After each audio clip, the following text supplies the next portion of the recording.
Si tu joues aux échecs depuis plus de 6 mois, je suis prêt à parier que t'as déjà rencontré au moins 3 des psychopathes dont je vais te parler. Et ouais, parce qu'en vrai on joue tous contre les mêmes personnes, et ce depuis toujours. Ma théorie c'est juste qu'ils changent de nom pour pas se faire cramer. On commence par le mec qui joue trop vite. Celui-là j'ai même pas besoin de le présenter.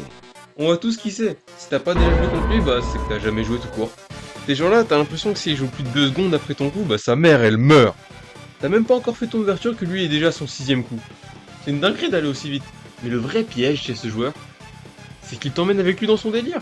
Parce que quand t'es pas habitué et que tu vois un mec jouer avec 0 de ping, bah tu penses que c'est un génie. Et tu lui inventes un niveau. Et il y a toujours cette petite part d'ego en toi qui veut prouver. Du coup, tu te mets à jouer vite aussi. Et donc bah forcément, bah tu fais n'importe quoi. Chesscom il te trouve 8 gaffes, 6 coups manqués, mais au lieu de vouloir péter ta bière, bah t'as juste envie de péter ton crâne. Mais il y a un counter pour les Speedy Gonzalez de l'échiquier. C'est justement de rester calme.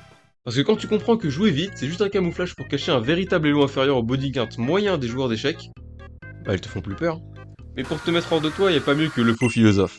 Tu sais, c'est le mec qui va débiter plus de monologues que de coups dans sa partie. Et si c'est un vieux, chaque coup a sa citation et son leurre.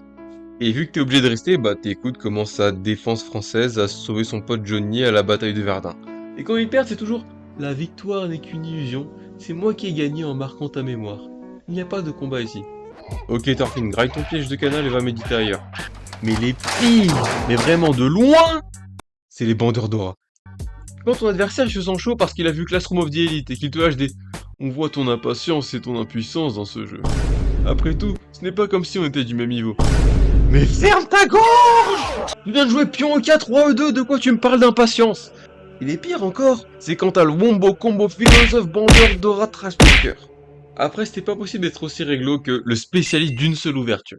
Ce mec, c'est juste le Netero des échecs. 2700 parties, 2700 ouvertures pion E4.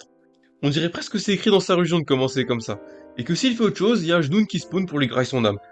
Par contre, ce qui est drôle, c'est que même s'il s'entête à apprendre toutes les variantes possibles, le jour où tu sors de son schéma, bah c'est comme si t'avais coupé internet.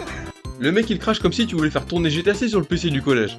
C'est exactement le genre de personne qui est imprenable dans un domaine, mais si tu changes un micro détail, il peut pas gagner.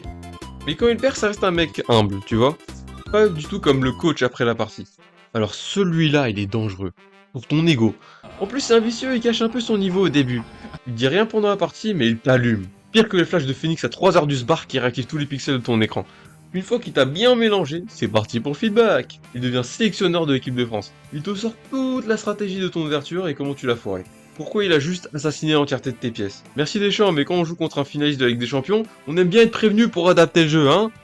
Ces gens ils se sentent trop près de t'écraser pendant la partie et après la partie. Stop, non? Quand t'as tué ton ennemi, tu récites pas pour torturer. Ça doit être un délire de vouloir coacher quelqu'un. Mais faut avoir autant de fierté que le revanchard. Lui, peu importe combien de fois il perd, il veut sa revanche. T'es à 78 victoires pour 10 matchs, il veut sa revanche.